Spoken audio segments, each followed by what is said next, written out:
In this lesson, we'll create an emblem for the back of the trunk. So we're going to do this very simply, and this is the little round piece that we're talking about here. And so we're going to start in our Create panel under Geometry, Standard Primitives, and let's create a cylinder. Okay, we'll go ahead and just drag this out into position and get the kind of appropriate radius there. And then we can just drag out any sort of height that we want to.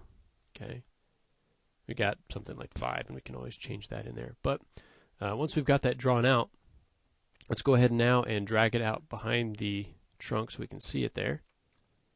So that's what we've got right there. So it's roughly the same, the right size, but let's go ahead and add some resolution. So in this case, let's say we're going to leave this as a polygon. We're not going to be doing any smoothing on this.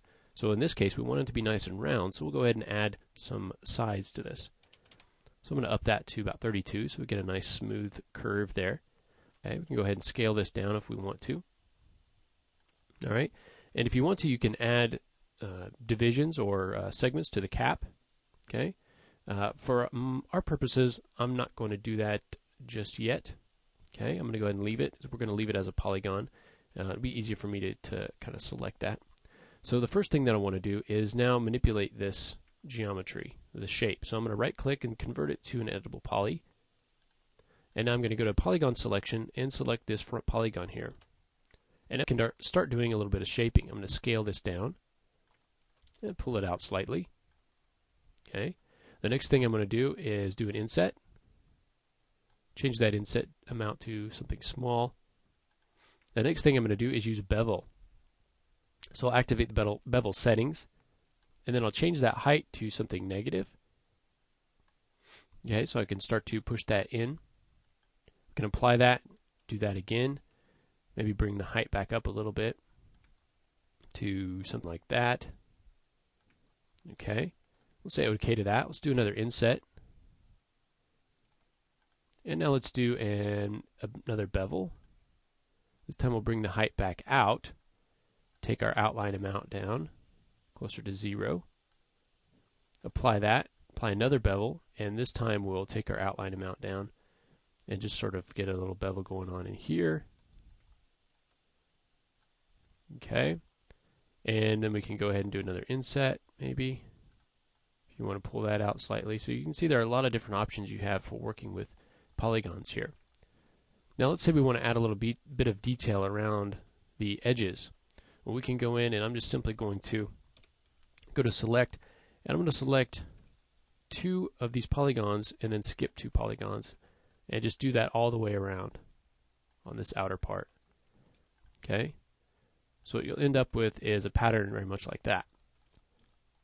Okay, now I'm going to go ahead and do an inset, make it kind of a small amount.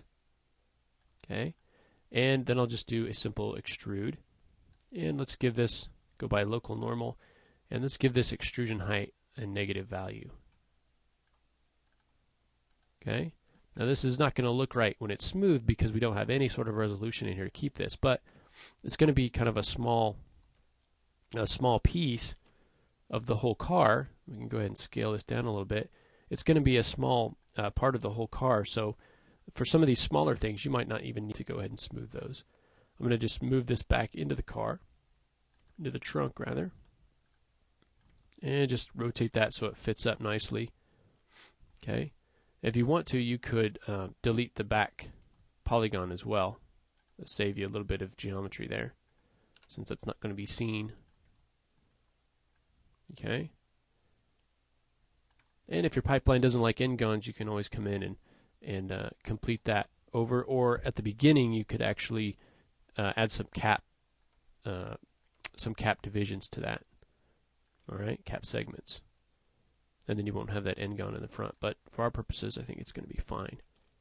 So there's a real quick emblem for the back, and we can texture that. We don't have to texture it the whole thing a certain texture. We can actually divide that up, and so we can make the inside part of this black, and then kind of a chrome outer part, and so forth. All right, so the next thing that we're going to do is actually build the sort of honeycomb mesh for this front grille. This is going to be something that looks pretty challenging, but it's actually going to be fairly simple to make using some of the tools here in 3ds Max. So we'll go ahead and look at how we can do that in the next lesson.